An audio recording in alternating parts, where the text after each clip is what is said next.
What's up? Welcome to another episode of Beyond the Gym Floor. We have finally, perhaps again, maybe we're in kind of this inception moment at the moment where we're releasing this podcast. We don't know when. We're just banking one. So enjoy it because we recorded it who knows how long ago. Topics we covered were social media strategies, systemizing your onboarding process, the difference between an ascending transaction model, so different price points within your business, and a marketing campaign, and how some people can get those a little bit kind of overlapped and it makes a mess and your clients don't really know what's going on and your prospects don't really know what's going on. We go heaps of other places as well. This is our 4th episode for the day, but it's phenomenal. You're welcome. Don't forget to go to stcfit.com. We talk a lot about the Value Compass resource on the website in this one. So which means we won't have taken it down because we need it for this episode. So head to the website, get yourself that. I'm pretty sure I claim in the episode that it's worth $499 alone. That's what other people told us, not me. So go check that out. If you are interested in Standout PT, go check that out on the website as well. It's our premium service 26-week program, upskilling for personal trainers, all things self, systems, service, sales, and skills. Enjoy the app. Sorry, bro. Yeah, don't basketball. Yeah, you two have to sort that out. We're fighting. He's gonna be a Lakers fan. No, he's not. Look, LeBron's gonna go, and then you got nothing left. The challenge you have, Jess, is the Lakers clothing is A, more readily available, B, better looking. Wait a sec. All I heard you say is that you want your son to be a basic bitch because you want him to wear things that are readily available. Yeah, that's a good point. Yeah, so Lakers gear is always going to be readily available. Yeah, which means he can get more of it. Yes. I don't think it's not like it's the Raiders. I don't understand why Raiders stuff's so easy to get. Because it's black and it's pretty. That's some shit. Yeah, but it was cool. It got cool in the 90s because rap culture adopted. But that's like LA Kings. The Raiders, the NWA adopted the Raiders as their basically their uniform. Cool. So it was a statement of like, this is us. Got it. Yeah, so then we've never lost that because it's now part of pop culture. It's got nothing to do with NFL. Makes sense. Correct. It's like when I like only buy Yankees hats. Yeah, and I don't follow the basketball. Yeah, and like the baseball. We would probably wear them. Clearly, it's not basketball. We would probably wear them inadvertently because we love Limp Bizkit. Yeah, because Fred Durst used to always wear, and I always wanted a New York hat because Fred Durst always wore one, and Jay-Z, and this is what Shallow was like. Yeah, you guys are so fucking weird. You just like wear a sports team that you don't go for. Yeah, but imagine wearing a sports team. Like imagine wearing like the Kangaroos top. That's huge. Yeah, I would never do that. Like, you can't do that everywhere in America though. Yeah. I remember I got off the plane in San Francisco. I just by chance had this Raiders jersey on. Oh dear. And this guy's like, "Oh, you go for the Raiders," and I said, "Look, I'm gonna be honest with you, bro. I don't have a team. Yeah. I'm like, I just wear whatever I want." Yeah. And he's like, "What do you mean?" And I was like, "This is fashion in Australia." I'm like, "We just wear your stuff." Yeah. Yeah. I remember I had a Steelers hat on in Greece, and this dude's like starts talking to me about, "Oh yeah, I used to know the quarterback and this and that," and I was like, "That's cool. I just like this hat because it looks good." Pretty hat. It's like I got like 30 different hats, bro, from like 30 different teams. If you were a woman, you would have people sliding your DMs and be like, "Name the top 3 players in the last 15 years." Yeah, or like an old band shirt. It's like, yeah. Tell me 3 Nirvana songs that are not Smells Like Teen Spirit. Yeah. That's all I've got. What? Heart-shaped box. That's all. That's Come As You Are. Yeah. Oh, there you go. Well, done. There's 3. Done. Yeah, they're probably the 3 biggest ones. My favorite memes are the ones of like the guy from Nickelback, but they're like, "I love Kurt Cobain." Yeah, when my kids grow up, I'm going to tell them that this was Kurt Cobain. Anyway. Oh, shit. He's becoming a Lakers fan, so yeah.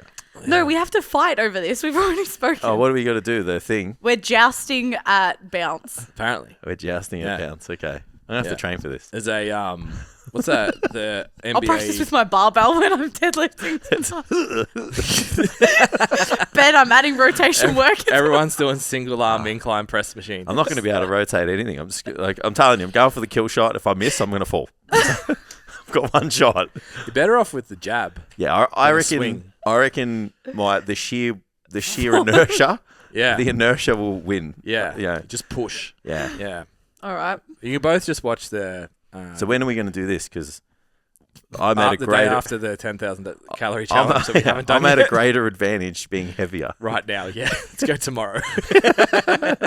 I am 24 61. I'm hot cross 61 kilos Yeah, it's look. This is a lot of weight. on 1720 61. calories. I'm 99. Yeah. That is ridiculous. You're That's a big gap. 2/3. It's a big gap. That makes me feel so fat. I'm gonna go cry. Massive, bro. Massive. It's all right. No. You look good. You said she was weak. I told Didn't you your legs deadlift look 190 kilos. I'm fat. It's bullshit. I have the same pair of shorts that Jace has on, probably in the same size. He walked into the house like, fucking hell, bro. You are pushing them to the limit. Hey, That ass fat. we're taking the stretch to a whole new level with We'll these find bad out boys. Hot cross Uni- buns Yeah. in those buns. Uniqlo, if you're going to put stretch material on your marketing, we're going to find Hey, out. Your boy's testing it out. We're gonna find I can out. be your stress tester. It's all right. Just send me a bunch. I'd love. Imagine if we were sponsored by Uniqlo. That'd be sick. Yeah, it would be awesome. Absolutely. Yeah. We had a clothing brand follow us on Learn yesterday. I was like, oh, send us some shit. Yeah. Absolutely. We don't get sent enough stuff, to be honest. Mm. Send us stuff. Somebody. Please send us some stuff. I'll wear whatever. I don't care. Yeah, I now get sent like being like friends with an influencer. If like they're tagged in anything, Yeah. I get sent stuff and I'll screenshot and he's like, oh yeah, they DM'd me like 2 weeks ago and I'm like, all right, I'm second class here, but it's fine. Just still get free shit. Still It's get okay. free shit's free shit. Yeah. Yeah. Yeah. Yeah. I think the last one I got was Massive Joe's. I'll get a little And I bit. said I'll only do it if you call it Massive Ben's. Oh my god. They didn't. Love that. They left me on red. Nah, I think Tam actually said send that back. I think I just said I don't believe in supplements. Thanks. They don't sell the good Send them ones. to me. I love supplements. Jason's like, I do. I love all supplements. BCAs. So we're doing questions today. You ready? I love that. We've been meaning to do. So I know for the listeners, we've been meaning to do this episode for a while. We're here. We don't know when you're going to get Yeah, it. who knows? Could be Yeah. November. Yeah, but we actually have said that we've been doing this episode for a while. Yeah, because you had it lined up for when I was away too, right? Well, we Yes. had it as like a plan. Like I even had this as like I'll do it by myself if everything. If it all falls to Yeah, shit. like if I couldn't. If Ben was gone, Jess quit her job. No one was. No, like if Jess was like, oh, I can't because Tam could have of put the mic on. because of whatever commitments and shit, and I couldn't get a guest in, and you were off for whatever. I was just gonna be like, all right, I'm gonna have to do this solo episode by myself. We've never done that, hey? No, I reckon I could do it. Yeah. I could do a Q&A one. I couldn't just like, Remember, Yeah. they were all the rage early fitness. yeah. It was just one person. Remember Yeah. Phil Learning one? He would just Smash run off questions. Yeah, I wonder if he wrote his own questions. probably. Mm. We do. I mean, we got heaps of comments. Yeah. This Fucking one, loser. this one, legitimately, we have questions because it was you got free shit if you wrote questions. That's Yeah. why. We've got the post as evidence. It's fine. Yeah, It's public. yeah. So- Screenshot. What's the first question? So this is in absolutely no order. I've literally just screenshot the first comment. So this could go anywhere. I love Could be this. really interesting. And this is something that I don't think we've I'm ever going to be talked the about bad cop today. on the pod. Talked about it a lot in Q&A, Yeah. a lot in Standout, but I don't think we've really talked about it on the podcast. What's the question? Something that I struggle with is onboarding new team members, both online and in person. I need a more seamless process. Mm. So onboarding can be a bit of a fuckery if it's not done well. Yeah, So you got this resource, this link, that link. absolutely. Join this group, go over 7 that touch WhatsApp. points just to get them into the ecosystem. Yeah, And then I they even- still message you and go, I don't know how to check I it. even feel bad, like, you know how they get the email from the app and you send them an email? Yeah. Yeah. I even get bad. I'm like, look, you're going to get another email. Yeah. Yeah. Like, it's not just this one. Yeah. Yeah. Yeah. So I even feel bad about that. It's 2 fucking emails. Yeah. Too much friction. Yeah. Yeah. So is the question like, how do I... So our question is become- just like, what's the biggest struggle in your business? Oh, They've answered that question with onboarding new team members, both online and in person, need a more seamless process. yeah. So the like the number one I would say is like, and that we give to a lot of people, especially in consults, is like, do the walkthrough yourself Yeah. first. Yeah. It's the best place to start. Is like just pretend you are a new person that's just discovered yourself on Instagram. How do you get to the consult? And then you then pretend I've said yes. How do you become the client? And what does that look like? And then that becomes your to-do list of things Yeah. to what was the most annoying. There were too many clicks to go from my profile to the booking link. Great. Yeah. Reassess that. And then use it from that way backwards to start a to-do list. But then obviously now more practical advice on how to actually make it easier. Yeah, so specifically for the onboarding, you need a digital DDR. Ideally, that digital... Direct debit request form. Thank you. That DDR should include your terms and conditions. I know a lot of people use Nui at the moment because they showed heaps of people on billboards. And now they actually... So we're never going to Nui. We might. No, it sounded like a shot, didn't it? It definitely. I was like, where are you going with that? No, I think we've talked about it on the pod. If we haven't, I didn't like the fact that some people got it and some people didn't. It seemed a bit... I know a lot of people that signed up were like, well, where's my billboard? Absolutely. So... I agree. But it was a fucking effective marketing Great strategy. marketing. And for any personal trainer that signed up to Nui, they DM'd you. Yeah. And you're like, I don't want to DM people. They DM'd you. You signed up. They make good money. It's a good learning They follow experience. every single online coach that I know. Yeah. So props to them because when we first looked at them, one of the issues that they did have, saving it, digging, bro. One of the issues they had was that you couldn't put your terms and conditions in. Yeah. So we use Debit Success, and they can also be the same. I think Easy Debit do as well. I'm not 100% sure, but check that. You want to have a direct debit that has your terms and conditions Absolutely. in one document. You don't want to have to go sign a jot form and then sign the direct debit. It's just If you messy. can avoid it, put it all in one spot. Agreed. Then, look, I'm going to come out and say we're at a point in time now, if you don't have an app, you're behind the eight ball. Yes. You agree? Are we there yet? Is it subpar yet? Is it too aggressive to say it's a subpar service if you don't have an app?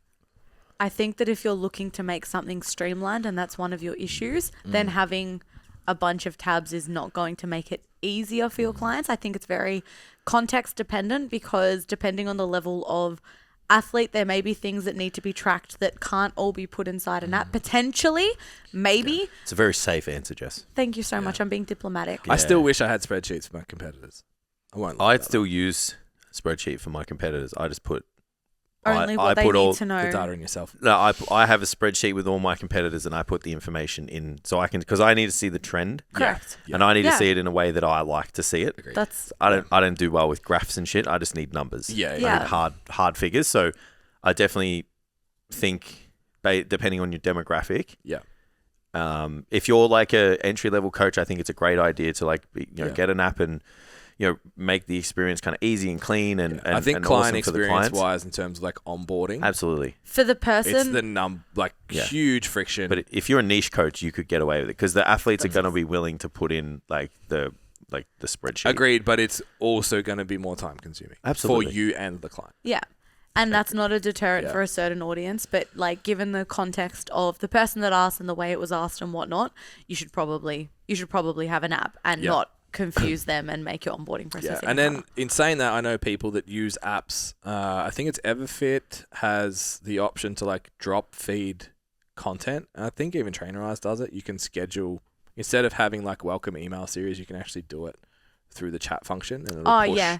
like Yeah, Everfit does that. yeah, so you You can do can it like plan first when day, messages are day sent. 3, day whatever. Like you can set that up. And I know a lot of people that have the apps that don't have that set up. Yeah. So for us, it's like you do the direct debit, you get the app invite, which is still a bit annoying that it would be nice if that was seamless, but we can't do that just right now. They accept and they get the program, well, they get access to the app, and then it has a start here video.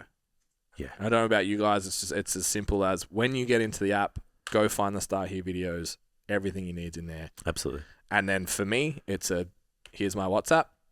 Yep. You may only contact me there now. Yeah. And that's it.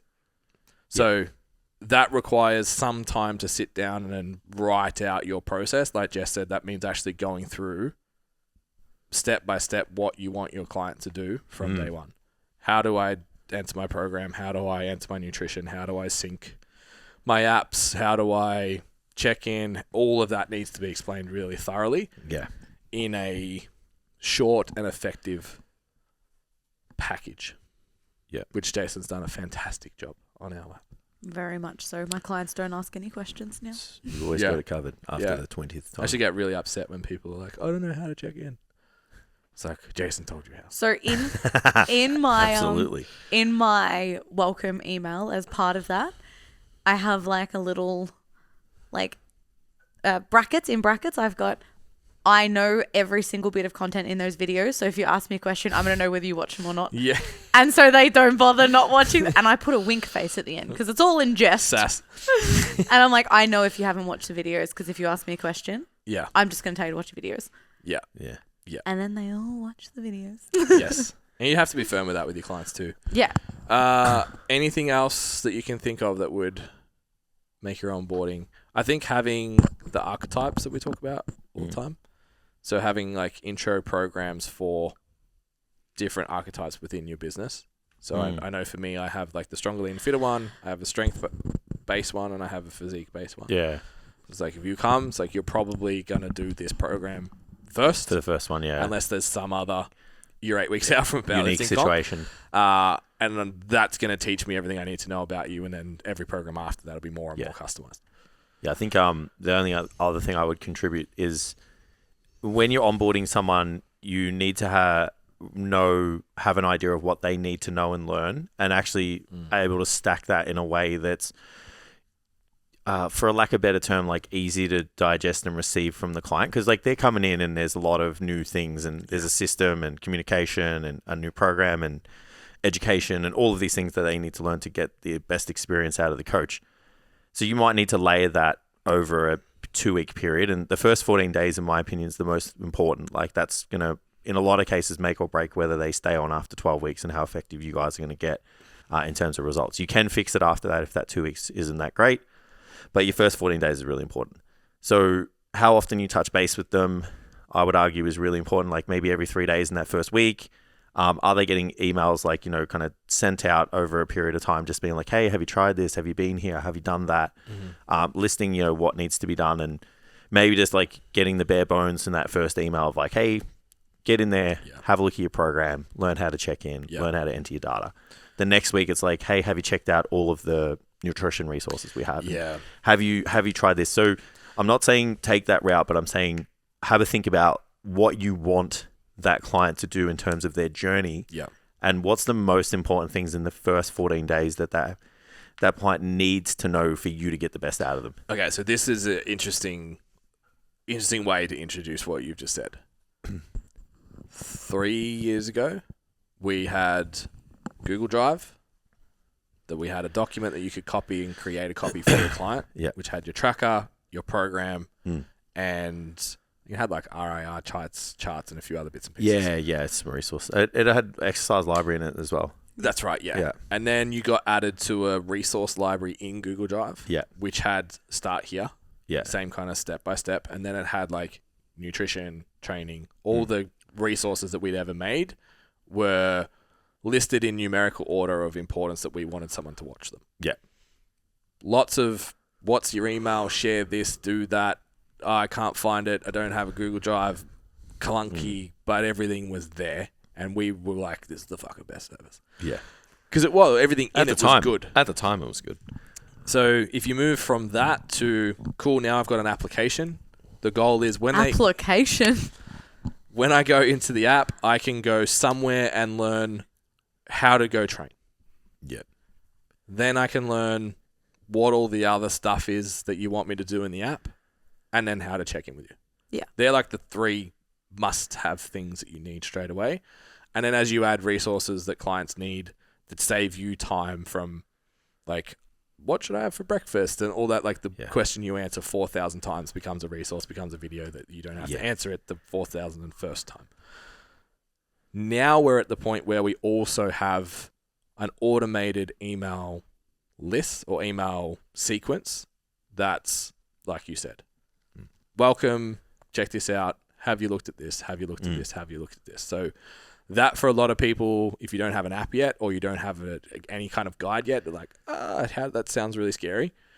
That's like probably getting to like gold standard. Yeah. But you should have clear instructions on how to get everything done from a client forwards example. Yeah. Other things that you can do that with your time, have your first 3 months of programming written out for most archetypes. So it's quicker. Anything else? Not really. The DDR with the terms and conditions in it. Just get into a sequence of everything being the same. Yeah. Like find, you know what I mean? Like when you break that question down, the first thing is like you're doing different things for different people. Yeah. So you need to find a way that even your online or your face-to-face, like it's the same. Like the delivery is the same. So find it, like you've given great examples of like how to streamline it. Yeah. So then now it's like, all right, how does this become repeatable for everyone? Yeah, which is even the Google Drive was, I had the copy and paste welcome message in my notes. So it's like, you say yes, paste, bang. Absolutely. So even though it was clunky, I still didn't have to type it every fucking time. Yeah, absolutely. Yeah. Yeah. Awesome. Next one. Working in a budget gym, showing people the value of personal training was most people have come to a cheap gym for a reason. Started with multiple entry points to online group and classes to create cheaper entry points, but still can be off-putting for some. So basically getting, like if we used a local example, because I know, shouts out Adele, I know she's in the UK. But if we use like a Snap or something like that here, Jets, where it's like that lower $12 to $15 membership, cheap for the PT that sucks you in at the start, and every PT we talk to are like, don't go there, because people that go there don't want personal trainers. They go there to save money. They're not interested in, generally speaking, the percentage of people there versus at a big box gym is going to be much lower. So you're the $100 you're saving when you're doing 20 sessions less. The rent, even that 15-minute drive to the next suburb or whatever to you know, train in an area that's got a more affluent community might be worth pursuing. So I think it's worth addressing that, because we're always on the personal responsibility side. Always. Of course. But I have worked in a gym that was way fucking harder to get clients than the other two gyms that I worked at, one of them being less than 3 kilometers away. And that I worked at for 12 years. Like effortlessly. Made a career out. Way more money. I'd be making fucking $6,000 a week there easily if I just run. If that's all I did. So cheat code. I think what you don't want to do is say, it's the gym. It's the suburb. It's the whatever, and blame that environment. Like, we've got one of our guys that we've seen however many personal trainers go to and say, like, this suburb's shit. In a suburb. No one's got money, blah, blah, blah. And he's doing 30 sessions a week. Agreed. At a good price point. So it's like, well, it's not that. So you don't want to fall into that trap that, like, no one here has money. No one wants to spend money. They're all young. They're all old. They're all whatever fucking absolutely. whatever. Yeah. And to be clear, I made it work at the gym that was hard. It was just required more effort to get the same outcome. That's where I was going to go, was the volume has to be higher to get the same amount. And ironically, most of the people that were saying no lived in $1 to $2 million homes. That doesn't surprise me at all. So it wasn't, and they were saying no based on it's too expensive. ROI. And because it's like, well, they don't care about it enough. Or I didn't present it in a way that they cared about it enough. That it was going to bring value to them. I came from the West and I was like, hey, this fits into your weekly budget, and that's all. Like, that's all you saw. You just saw the numbers and you're like, well, that technically works. Also dealing with a community that's very different. Correct. Not... I remember it was historically overweight or challenged nutrition-wise from education and those kinds of things. Like, someone in an affluent suburb with a better education is not going to have those obstacles to start with. So you've got to find another correct. And you were just used to, I'll teach you how to eat and lose weight. And look better. And those people are like, I kind of already know that or have that or don't care about it. Correct. And there's nothing you're offering me that's special. I remember going into that gym, the first like 2 weeks was the first time anyone had ever looked at my weekly rate and times it by 12. Yeah. And now like, oh, so that's like $3,000. And I was like, yeah, it is. And sweating. It's like no one's ever done that before. Yeah. In the suburb prior, it was just like that This fits much in my per week. weekly budget or it doesn't. Yeah. They don't think chunk money Yeah, this is the like investment. that because the people I was working with probably didn't have $3,000 to just go, I'll just pay up front. Yeah. Whereas they would. Correct. And it's cash in the bank and they don't like having debits and so they're just like bang. Yeah, and they're like, I don't want to do this direct debit ongoing. Can Yeah. you just Here's 12 weeks. And then you're like, fuck, okay. They're processing whether that $3,000's worth it. Correct. Yeah. And you have to sell that in a very different way. Yeah. And so for me, it ended up being demographic based. I wasn't coaching the people I wanted to coach. That's why I moved. Yeah. So it was like my average client at that gym was probably 40. Yeah, when you went to Good Life, it changed. That's exactly. Yeah. So I moved into strength and I was like, I'm really good at this. And I have lots of 45-year-old women squatting more than their body weight, but it's like, they don't care. Yeah. And I want to go train people that care. So I went and trained around the corner. I was like, oh, there's heaps of young people here that really care about their training. The personal trainer's doing well. I'm going there. Yeah. And I know if I can win here, I can win fucking anywhere. So, yeah, the point I'm trying to make is personal responsibility always comes first. I still paid my bills, still made it work in that gym. It just didn't come as easy. Yeah. So don't just go like, it's the gym, it's the suburb, it's the whatever. Yeah. You just have to try a bit harder maybe. Absolutely. But on the flip side of that, I've seen people stay in shitholes for too long. Yeah, and try and make it work. And when you could have just moved. Yeah. Yeah, absolutely. Like the amount of people that we've worked with that are like in group gyms. Or like little boutique places, and they're like, oh, they don't give me leads, and I just have to like talk to the people. You have to in the operate like that's your own classes and- studio. Literally. You have to operate the same way. You got to You don't market. get leads, You got yeah. to you got and to it's canvass like- the community. It's like how much time. So usually, like the gap's $100 normally. I would argue they'd be quite the same depending on the suburb Yeah. as well. Like, Yeah. you know, so then you're just trading off the travel. Yeah. So it's if you're say it's $100 difference. Mm. How much extra work do you have to put in to find your own client, Absolutely. get them to go to a new gym, maybe buy a membership, maybe don't, or have another membership somewhere else, and then have to go to 2 gyms. Yeah. Yeah. Not get a client list, and have to do all of that work yourself. How long does that take? And how many sessions could you do in that time? Yeah. Correct. Look at your $100. Look at that. Yeah. And people like to shit on big box gyms, and everyone will like you hear it's a scam, it's this, they rip me off, they whatever. It's like you didn't work hard enough. 2,000 to 3,000 member base, man. You can't make that work there. Like, how are you going to make it work in Cooling, fucking hair dryers, underground car parks in some instances? Yep. Like, I remember selling memberships at Phoenix back in the day, and like standing outside the bathroom, letting women go into the bathroom, come back out, and then go, "Oh my god, you've got GHD straighteners. Here's my money." Yeah.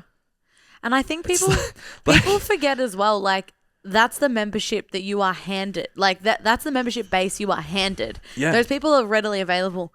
You can still bring people from outside. And you can still do. You can all still that. bring people in. Yeah. Yeah. Which I Like- know you did and I did. I 100% did. Yeah, I reckon when I finished up, I think I had 4 people traveling over 20 kilometers a fortnight to come and train. yeah. Just because social had sort of driven it. Yeah. So, So we need to come back to the question. help- Thank you, Jason. Adele, in her current situation, Yeah. and not suggesting that she should move immediately, I would say have a really good look at how you're presenting the services that you have. Yeah. Too many times, you know, it's the same scenario as like, you know, you get shown the gym and you get shown the pool. It's like, I don't fucking swim, care about the pool, bro. yeah. Like, I just want to get jacked. Don't show me the cardio. Don't show me the classes. I need the weights area, you know, like, because they're my goals.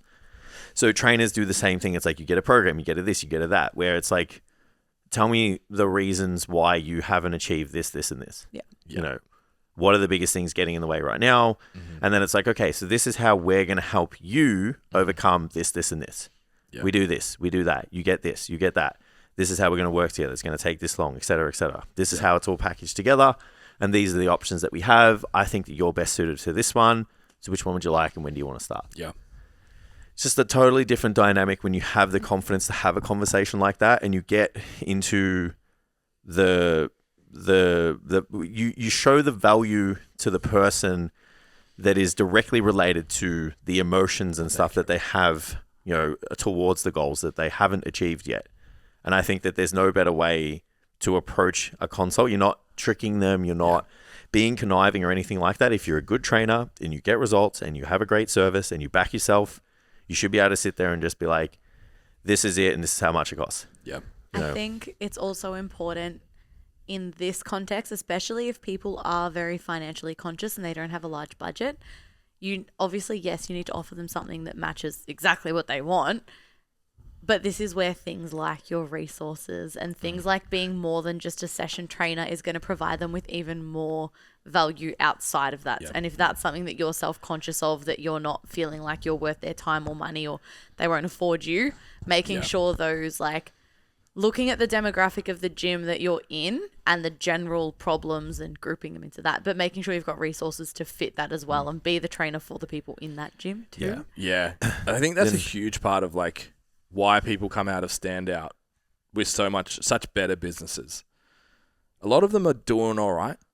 And like they've got a lot of the pieces and stuff. Yeah, it's putting it together. Yeah. And then it's like, no. What you have is great. You're actually a really good personal trainer. You don't need to tear it down. You just, like, maybe don't communicate very well on the phone and in your consults. And there's a few, like, systems things that aren't great. And we can do all that. And then all of a sudden it's like, the gap from me to amazing is actually 2 steps, not 1,000. Now I believe in myself. Now I can sell. Now I believe in my product. Like, even like just doing the value compass, stcfit.com for free resource. In 6 months' time. Yeah, who knows? Might not be up there anymore. Start getting those messages like where's the programming template? Yeah, it's gone. Just doing that gives you like, oh shit, I do actually have something that solves all the problems for this person that's in front of me. Yeah.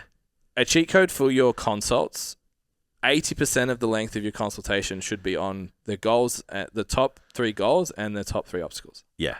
And if you can be good enough at communicating to unpack that for 80% of your consultation, whether that's 30 minutes or 60 minutes, you will sign more people than you miss. Yeah. Yeah, absolutely. We can go on this for a long time. If that doesn't work, move gyms. have less price points too. It's the only other thing. Yeah, it's only 2 options. Yeah, it's just too much. Like, sometimes, again, you go to a restaurant, there's a million things on the menu. You get decision fatigue. That, again, you can go through the process and then just, like, get to the point where this trainer has, like, 5 different options. It's like, 1, prescribe the best package for the person based on their goals and situation, and then 2, only take the decision fatigue away and give them 2 options. This one or this one. And such an interesting consult during the week. One of our new products, haven't sold it before. Yeah. And I was like, just 100% sent it. Yeah. Nothing written down, no plan, no nothing. It was just going to be, what are your goals? What are your obstacles? Yeah. And we're just going to fucking figure it out after that. And we also have 2 pathways within this product. Yeah. So you can go work with a third party, or you can work directly with us, really depending on price point and what you need. Of course. So I was sort of like dancing around. I'm like, do you want this? Do you want that? So this is sort of in this price bracket. This is in sort of this price bracket. And I could see he was just like, I don't know. Yeah. Like, I'm coming to you because I don't know what I need. Yeah. Why don't you know? And I just went, okay, answer me this question. Answered it. Right. Let me be more prescriptive. This service does this, and this. Is that what you need? Yes. Sweet. It's this much. Let's go. Yeah. The consult ended up being like 30 minutes. Yeah. Because it was just establishing what it is and then going, okay, we can fix that by doing this, and this is how much it is. And he was like, done. Yeah. Really important. Okay, next one. Biggest challenge is definitely dealing with the never-ending feeling of not knowing enough and imposter syndrome. Stopped, no. We didn't turn it on. Oh, okay. Damn. Help. Never-ending feeling of not knowing enough and imposter syndrome. It's so easy to draw comparisons with people that have been in the industry for much longer than me. Yeah. Just time.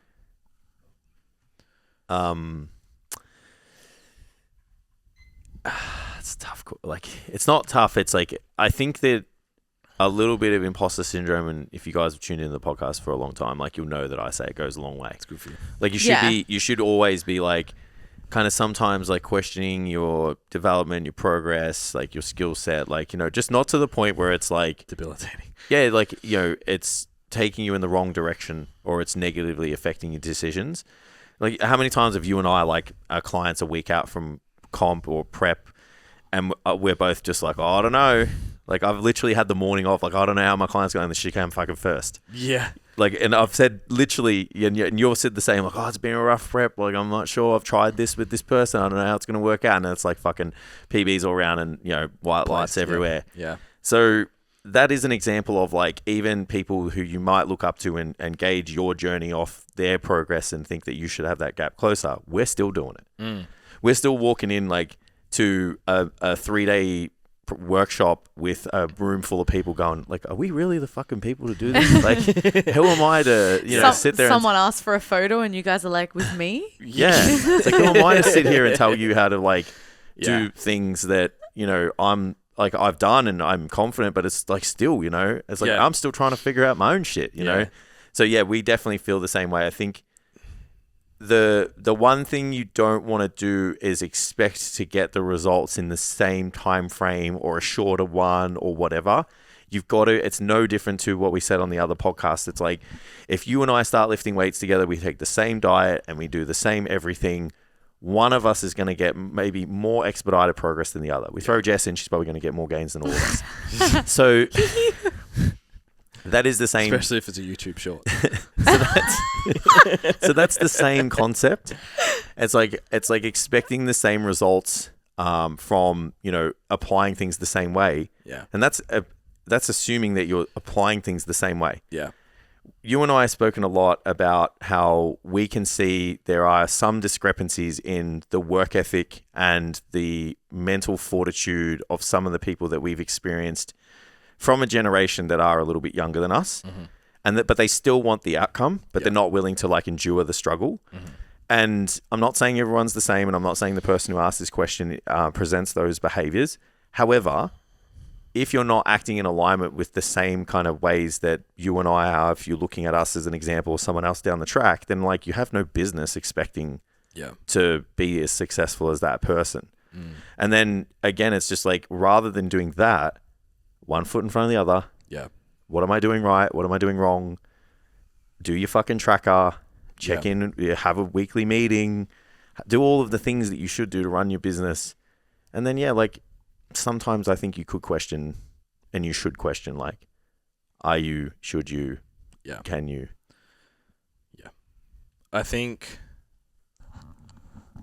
not looking at someone's end point is really important, but I also think, and people throw away this term perfectionist. Usually perfectionist is just, I will call myself a perfectionist so I don't have to do the thing, and then I'll say I'm a perfectionist because it wasn't perfect so I didn't do it. The real perfectionist is someone who does it a bazillion times. Not doing it ever is not perfectionism. Yeah. That's delaying. That's called inaction. Avoidance. Correct. Yeah, it's like you're not a perfectionist, you're avoidant. Yeah. And I think maybe it is a social media thing, and we talked about like everyone looks busier and more successful online than they really are and all that kind of stuff. It doesn't have to be perfect for you to win. You just might win a bit slower. Yeah. So in 2019, I went online full time. By mid-earth ending 2020 lockdowns, we had 5 coaches, something like that.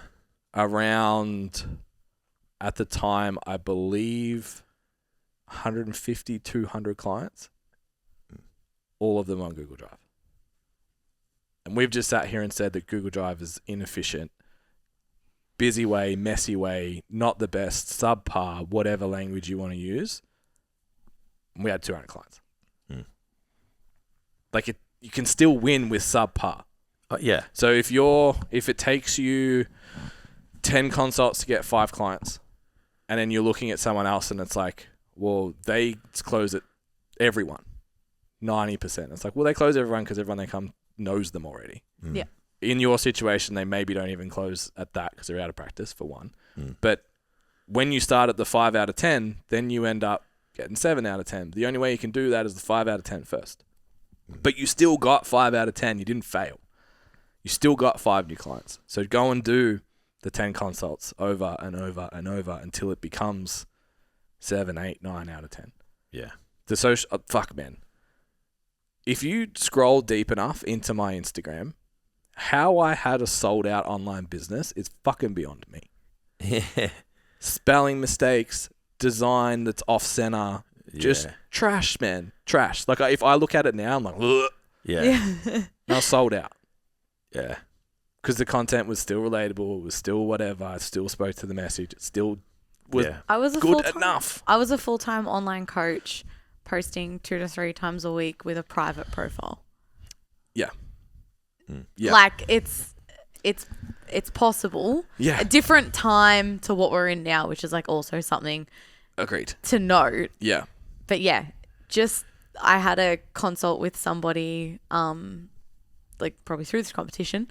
But it was like I think the perfectionism thing trumps everything else in this conversation where it's like you're avoiding it because you think it's not perfect. Your entire thing, it's not another course. You as in like it's like I need another qualification. Yeah. I need to be qualified in another thing because if I have more qualifications, I'm going to look more appealing to people and I'm going to that's like a big one that I'm seeing at the moment, particularly with nutrition qualifications.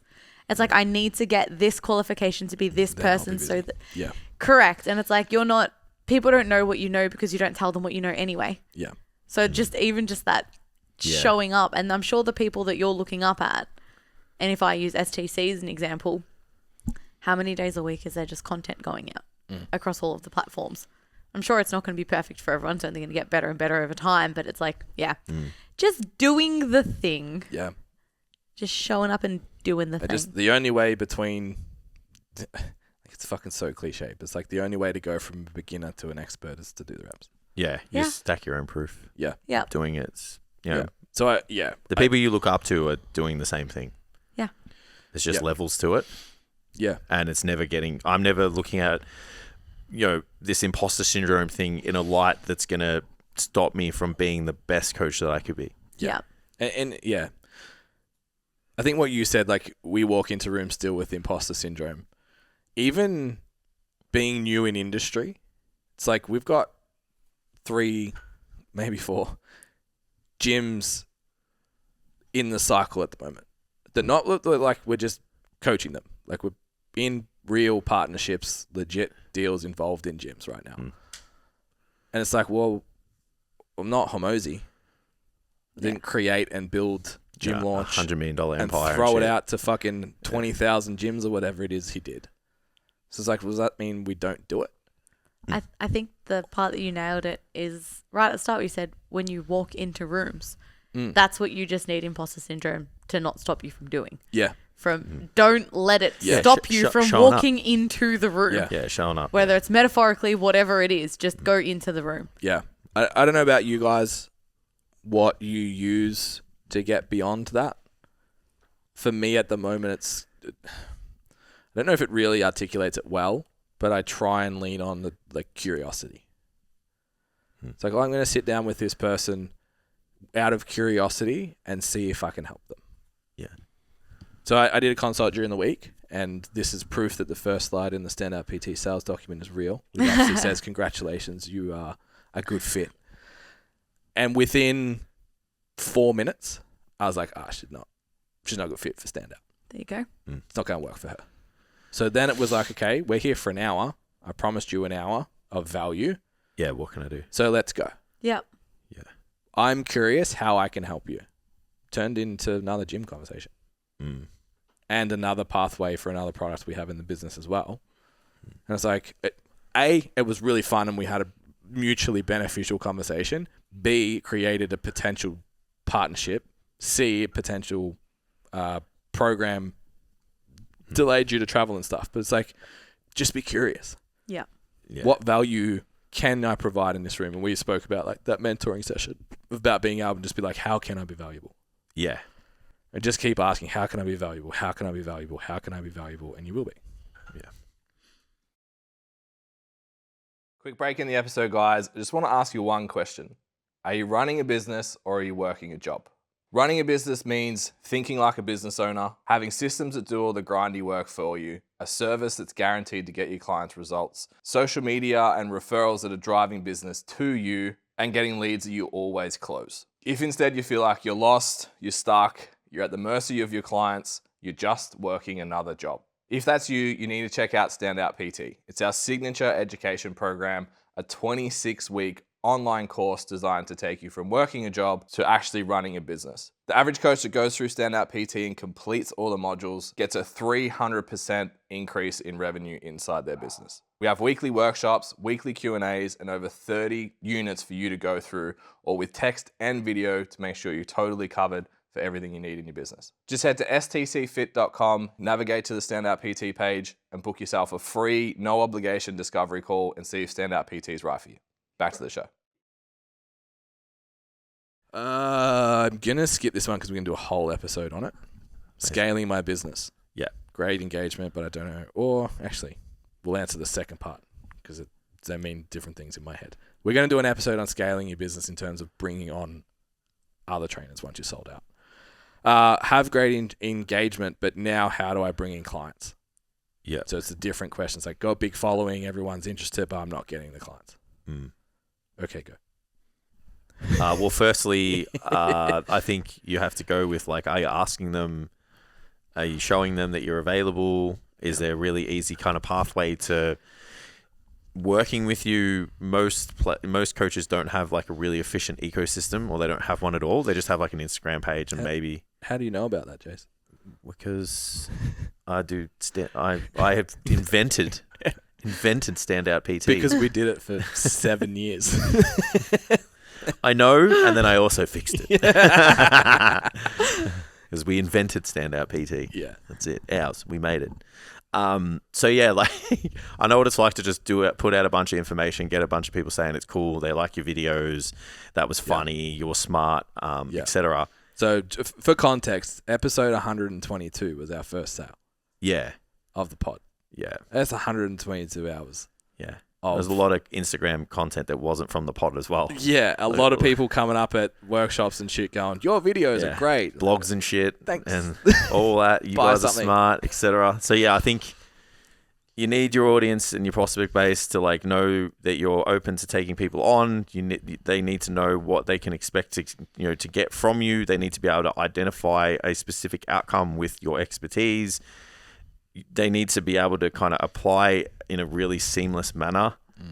So we've seen it even just like too many click-throughs and they're out. Yeah.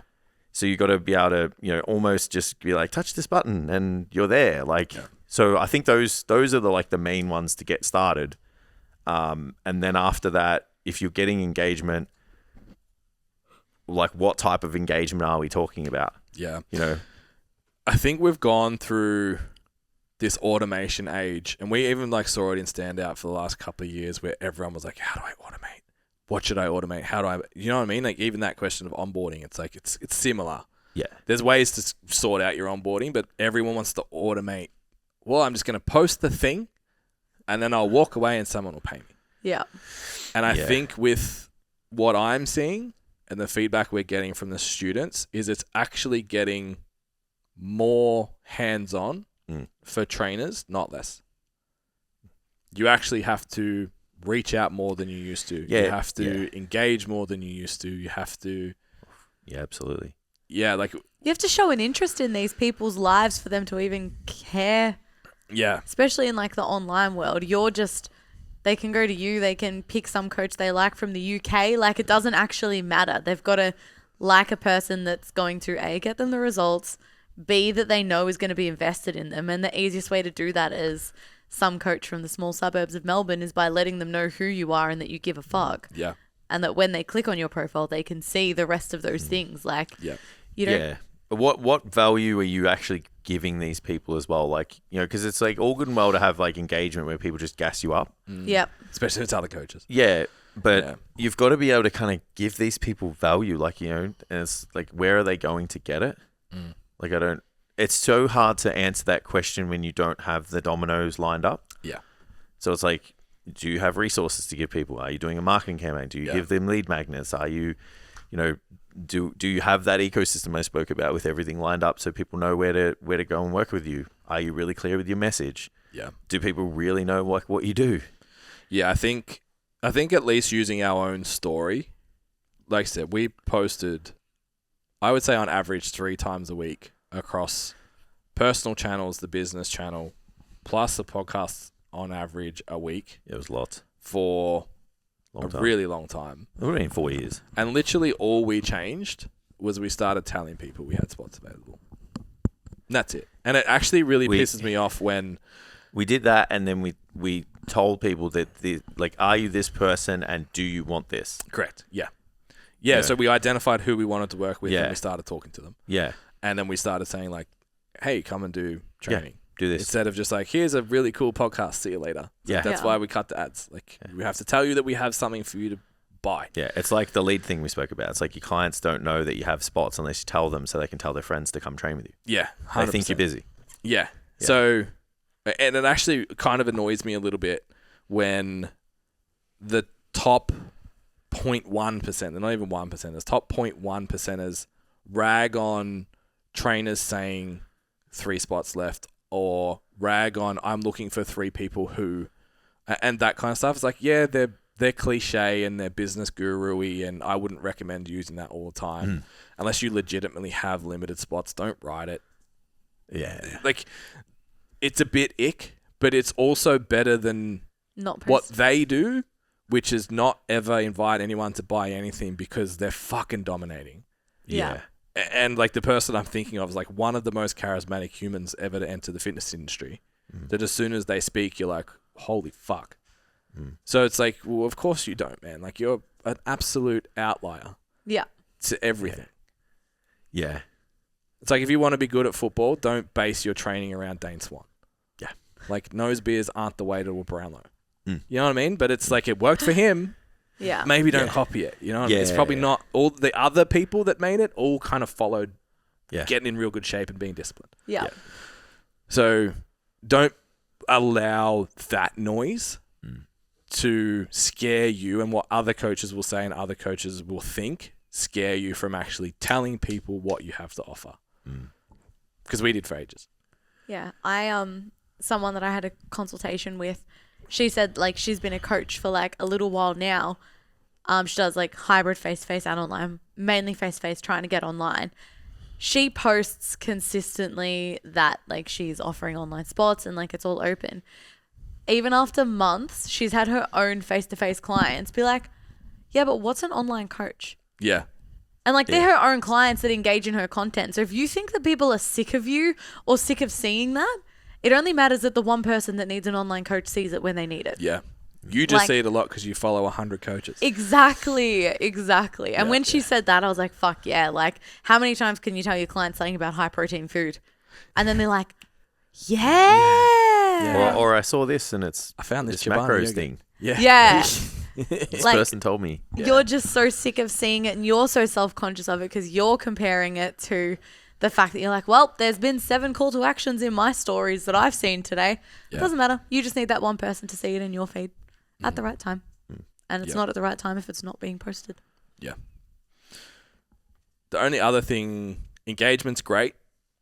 Can I go on your Instagram profile and tell you what you do?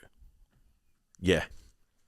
Yeah. I always go back and forth on this with mine. Yeah, I did it. I did it during a consult. I opened my own as like, I was like, fuck, this is the biggest sweat test. I'm going to show you mine. Yeah. You tell me what I do. Want to do it right now. Like, yeah. Yeah, mine's pretty good. Yeah. My last 6 weeks is pretty average because it's just my live pinned content, posts are great because I just finished off my client progress thing. Yeah. Pinned Nice. it. Yeah. All 10 full stacked. Wouldn't allow me to put any more. Like, okay, I was like, that's such a good flex. You have to do it 3 times, so you can have 30. Just put 10. So that's really important as well. Absolutely. I had to look at a page during the week. A lot of the people that entered this competition, you haven't replied to my DM. A lot of you had won a audit of front end of your business. We talk about all this stuff anyway. And like, Open your DM. Yeah, open the page. I was like, fucking hell, the quality. Like, is like a professional account. Yeah. Like huge budget, professional produced content. Mm. It's like, I can't see you anywhere Yeah. at all. Like where's your face? Where's you Yeah. training? Where's you eat? Like, where are you? Yeah. Where's the personality? And she was like, one of my friends, we'd kind of do similar, blah, blah, blah. And I was like, as soon as I open that page, I can see her 6 times. Yeah. And all of the cool stuff. She's like, got it. Like, it's just, people have got to relate to you. So can I go onto your page and know how you're going to help me? Do you help people like me? And how? Yeah. Covered? Yeah. Out of the park. Yeah, absolutely. Okay. Biggest challenge would be marketing and reaching my ideal client. Another big thing is figuring out balance between free and low ticket offers and advice. My high-end one-on-one coaching, like giving enough value to those low-end offers to draw people in without devaluing my one-on-one. Okay. So this is like the make your free shit better than. Yeah. Yeah. So figuring out the balance between a free or low ticket offer, Yeah. what to include versus what you include in your premium service. Yeah. So the person that did this was offering courses for free. Mm-hmm. So that's like just for some context in that as well. So she was doing free courses. Right. So Yes. she's given a free course away, then wanted someone to go into like a low ticket offer, and then wanted to upsell them into something else. Yeah. Okay. So she wanted to create something very free or cheap. Yep. And use that to draw people in. But rather than creating a once-off product or something like that, it was a course Yeah. Okay. that she was offering for free. And then her high-ticket item was a course. Right. Okay. Okay. So like, Yeah, say cool, like gotcha. a 4-week program Yeah, or yeah, an I get it. 8-week program. Yeah. So she was doing that on So two like your preseason or Correct. education? like my preseason, but there was a few other things in there. The profile was quite health and wellness based. Yep. Okay. So I'm not sure I can't remember if it was like It's breath a bit work more and holistic and stuff. Yeah. Right. Yeah. Yeah. Cool. So I think when you look at your ascending transaction model, the easiest way to line that up is, like Ben said, go with the idea that your free shit's always better than someone else's paid stuff.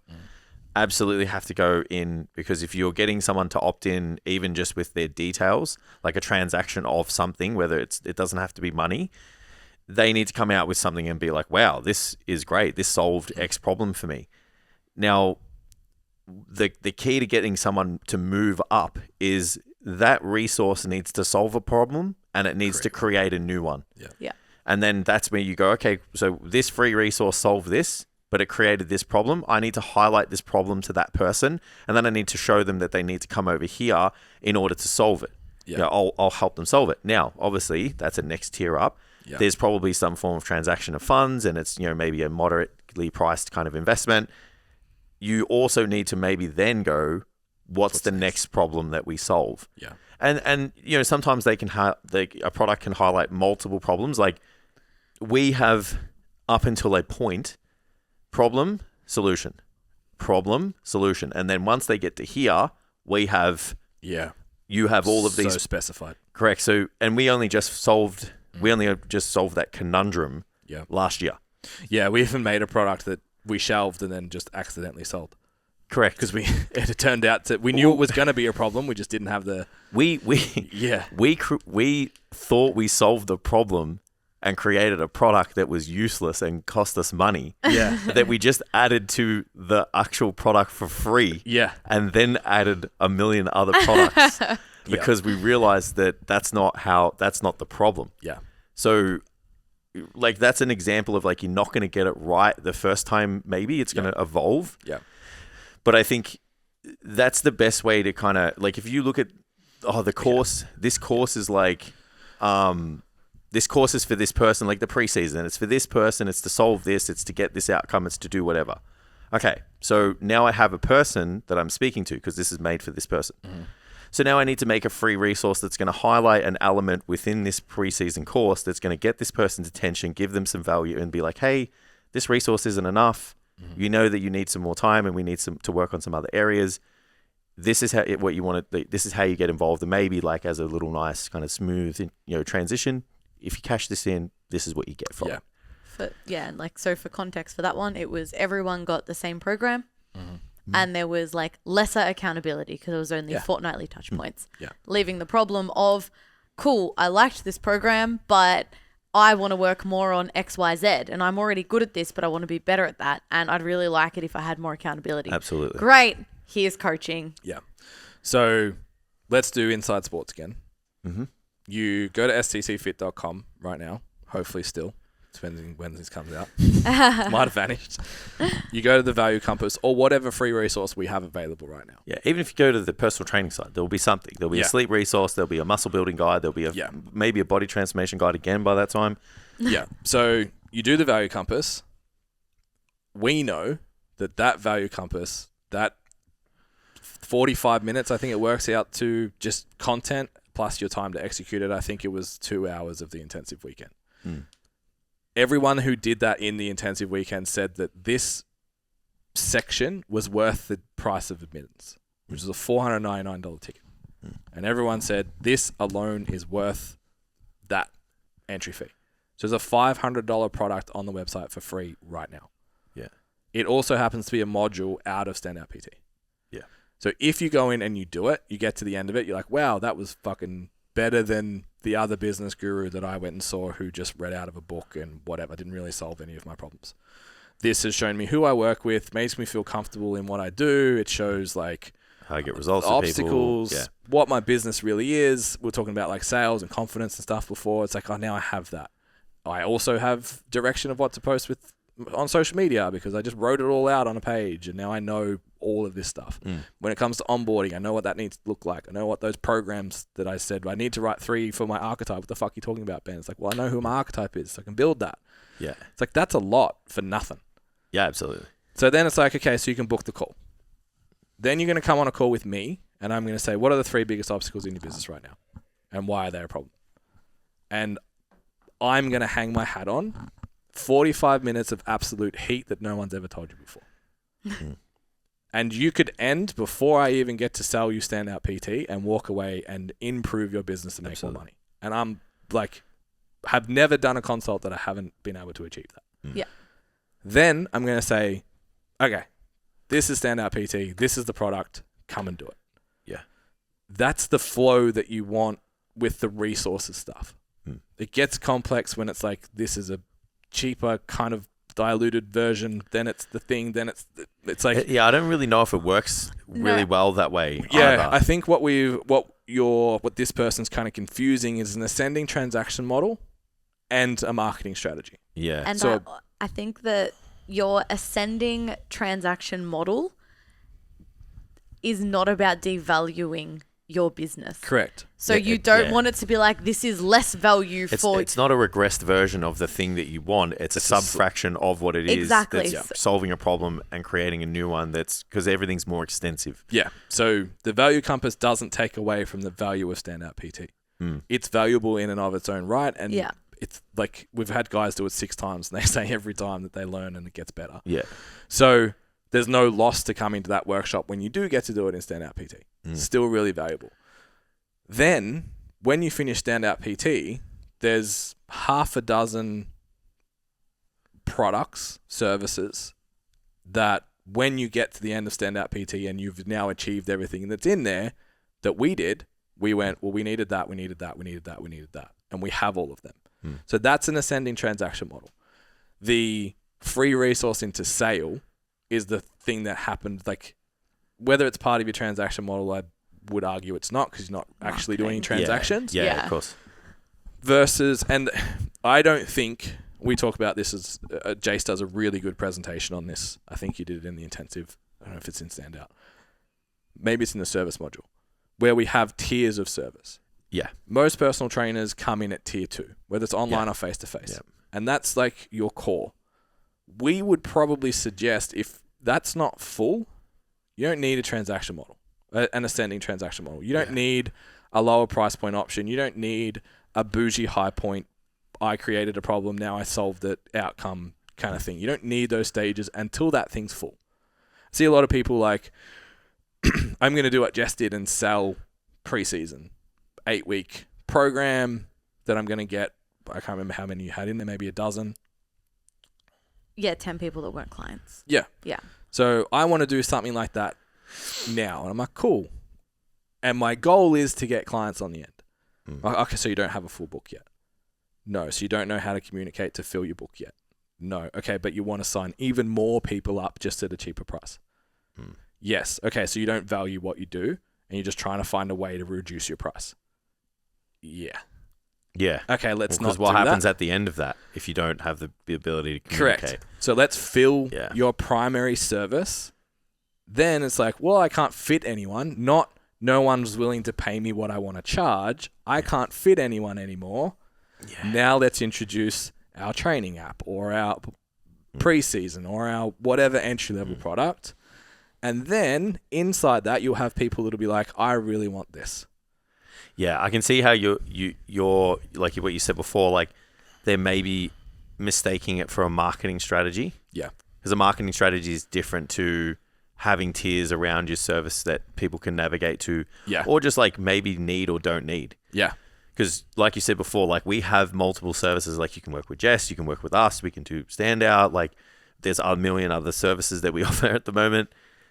That's not the marketing strategy. No. Correct. The marketing strategy is we're going to give you guys this thing that's extremely valuable that you can see is going to work for you for a specific targeted outcome. Yeah.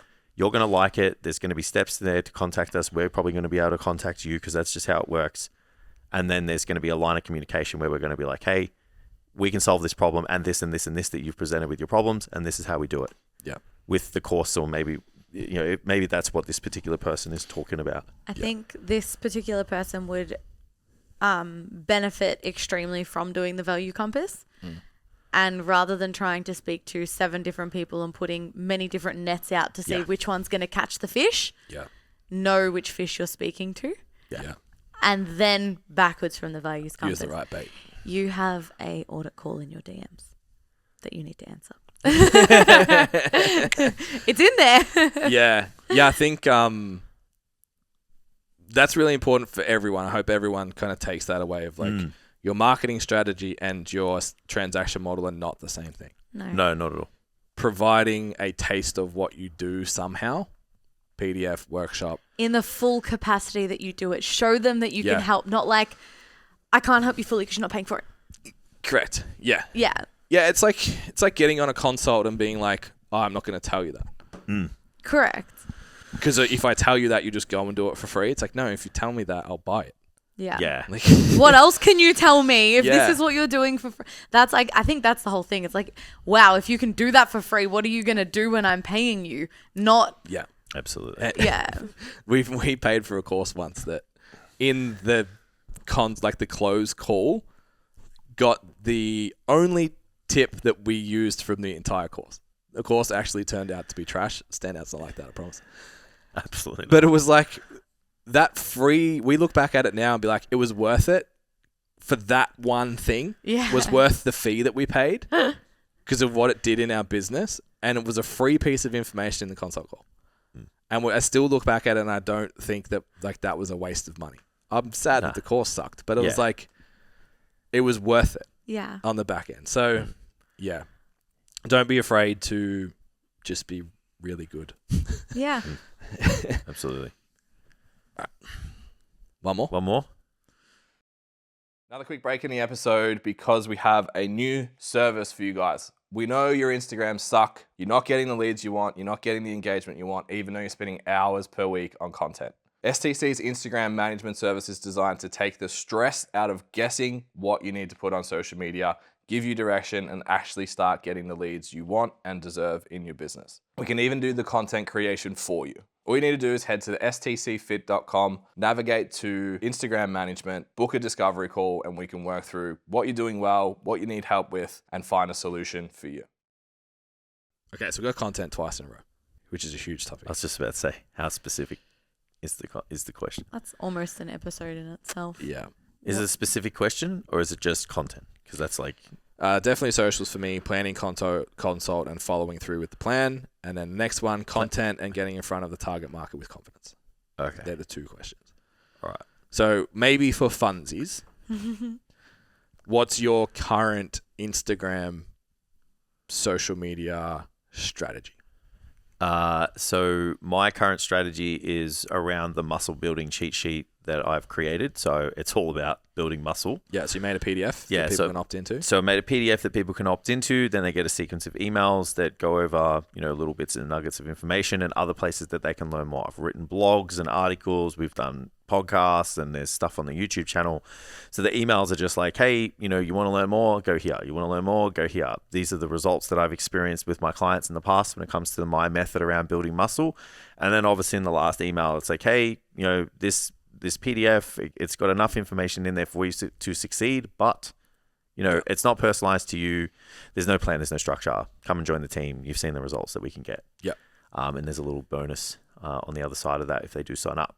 Is all of your content, 100% of your content, No. directed at that? No. So then I was going to say, schedule?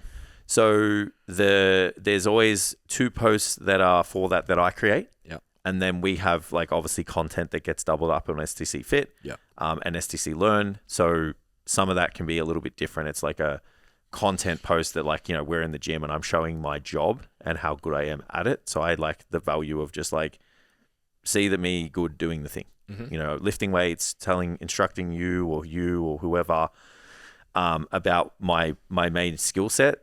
And then so that's 2 posts to the lead magnet, 1 post to showing me doing the thing, and then obviously 1 that can go either way. Because it can be a learn thing where I'm talk about mentoring, business, whatever. Mm-hmm. If it's not, then it's me just showing myself doing my journey towards my goals. Yep.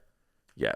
Love it. So yeah, I kind of take that same concept, but it's really direct. It's about a topic we're going to move to fat loss soon. I'm changing my goal to fat loss. So it's kind of cool that my goals have coincided with my lead magnet and my content. So it makes it really easy for me.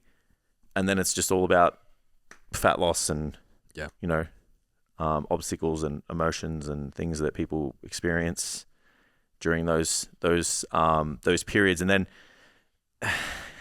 the get better thing is just doing it. Yeah. The people I want to get confident. Yeah. How confident were you when you put a barbell on your back to squat the first time? Yeah. You know what I mean? Yeah. I know it's a crappy analogy sometimes because you can just go back to training all the time. But you and I get asked all the time, how are you so good at speaking? Yeah. And I'm like, well, fuck, if we're tired, we're not that great at it. It's been a big day. But yeah, you get that feedback. I could never stand up in a room and talk like you guys do. Yeah. I could never sit here and talk to a camera and teach a person and this, that, and whatever. It's man, we've been doing this since 2014, talking to a camera. Yeah. So it's just reps. Yeah. And you're going to it's knowing that there's always going to be imperfect action. Yeah. That's again what we said before. It doesn't have to be perfect. Absolutely not. Yeah. And the only way to kind of make it better than it was before is just redo it. Like you said, it's that's really what a perfectionist is. And you have to live with the idea that you're going to look back on it and know that you're better than that now. Yeah. And still be okay with that. Have you ever put something in drafts? And just to delete it? schedule and be I hate that, and I just hit post anyway, or delete it and do it again. But I've made stuff. I think I spoke to you one time and I was I hate the videos that are going out this week, but they're going out. Yeah, because it's just I know next week I'll change this and this, but I'm not spending another 2 hours on it. I agree. Yeah, I'm just putting it out. So even you remember when we got the cameras and we did all those videos? Yeah, I fucking hate them. Yeah. Because if I was to do them now, it'd be different. Yeah. You're just going to be But it built your confidence that Absolutely. 20-something days in a row posting. And that's why you're confident enough now to say, no, they're not good. Yeah. And you like you said, you've stacked that proof and you've practiced and I know where to set the camera up and I know how to set the box lights up. I know how to stand. I know how to speak. I know what to say. I know how to edit the videos. I know when to bring in B-roll, when not to. I even know how to introduce the video. Yeah. It's not, hey guys, welcome to. It's just talk about the thing. Yeah. It's funny. I watched the programming podcast. I watched it on YouTube, and I was like, "This is the most boring I've ever seen you." To myself. I was like, "What the fuck are you doing? Show some emotion. Change your fucking tone. What is this shit?" Yeah. And then the week after, I was like, "That's the best week of podcast I can remember my own performance being in a really long time." Yeah. So it's we've done 250 across both channels, 300 episodes. Yeah. And I still look at them like, that sucked. Like, you monotone, boring fuck. Yeah, absolutely. Yeah, And then come back and change it. Yeah. You'll never look. I reckon there was very few times you'll look at your content over a long period of time and still go, I love that. Yeah. And then I think leading on from that, like the reason why the only way to make the content easy to do, reproducible, clear and concise is have a fucking plan. Yeah. There's so many people like chasing, like, we did have that conversation of like Instagram shows you what the people want to see. So people can get caught up in like, well, I need to do like ins and outs and I need to do like a year review and I need to do all that shit. Like that's totally fine if you want to go with like a little bit of a trend like that.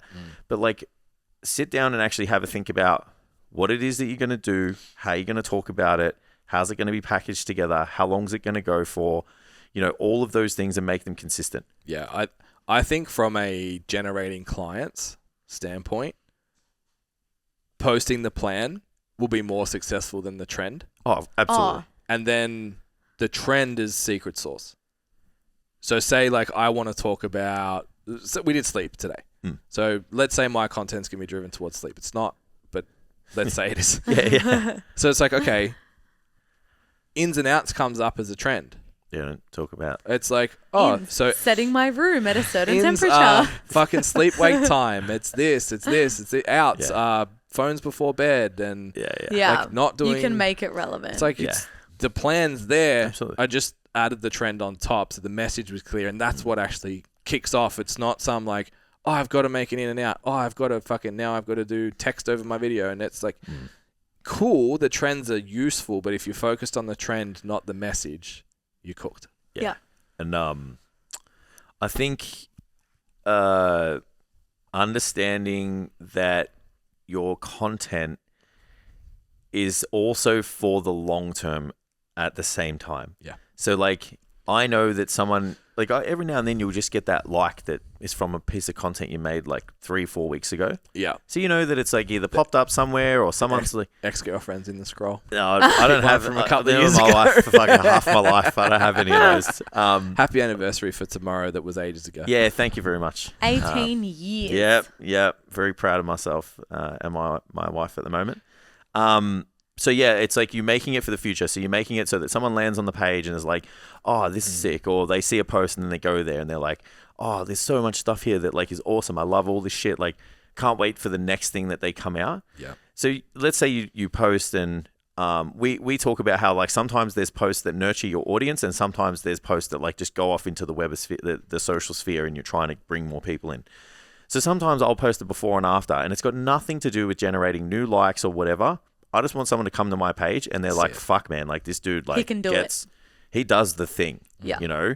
So if you post that and say it's not a before and after and it's something else, and say you get like, I don't know, very little traction. They're like, oh, fuck this. I saw someone make a video about this. It's funny, and then they just get caught, chasing something. I think the most important thing is you have to have a plan. And you don't necessarily have to have like a lead magnet and give something away for free and whatever. But the easiest way to do it is, like we just said, is like have a topic and talk about it for a month. Yeah. And I know this is getting like a bit, I don't want to make the episode like a sales pitch, but. However, I'm about to. I'm gonna. So the whole point of the structure of Standout PT, why we have the 5 pillars is you got to get your shit together with your head. Yeah. It's like the self pillar is like you got to get out of your own way and be willing to be shit at whatever you're not good at for a period of time and take responsibility for what your business looks like right now. At perfectionists and imposter syndromers. Correct. Then you've got to, it's called systems and people will think like, oh, it's just automation and all of that kind of stuff. And we do talk about business systems and budgeting and finance and all that kind of shit. It's part of the systems. The other part of the systems is why does your business exist? It's essentially that value compass. Who's the client? What do you do? How do you solve their problems? All of that. And how do you set that course of action? Like, what is it that you actually want? Yeah, and it's easy to be like, oh, you should follow a plan. But it's like, well, if you don't know what the fuck your business is, how do you follow a plan? Absolutely. Then it's like, okay, well, what's the service that solves the problem for that person? Yeah. And then you sit down and go, well, this is who I work with and everything they're struggling with. And then I go through and go tick, cross, do I solve those problems in my business? Yes, I do. No, I don't. There's infinite amount of content there. Yeah. Yeah. Like problem, post, problem, post, problem, post, and how you solve it in your business. Like if you just did that, you'll be fucking fine. Yeah. So now you know what your service is. All of a sudden, when it comes to what we call pre-selling, which is social media, resources, whatever, you're so confident in what you know and what service you provide. You stop going, oh, but Jess, Jason, Ben have been in the industry for so long and they're so great and I'm not them, and I don't, their content's great and they have the STC social media pack that I can get on stcfit.com. Fucking layering the shit out of this. You stop thinking that and you start thinking, Jenny needs this and I can give Jenny that, so I'm good at my job. Yeah. And the reality is, maybe not so much Jess, but at least the two of us, if we sat down with Jenny, we'd probably get a worse outcome than you. Yeah. So don't say we're better personal trainers. We are really good at the people we work with. Yeah. But it doesn't mean we're a better personal trainer than someone that's been in the industry for 6 months that can work with a brand new person and be like, hey, we're going to start squatting to a bench. Yeah.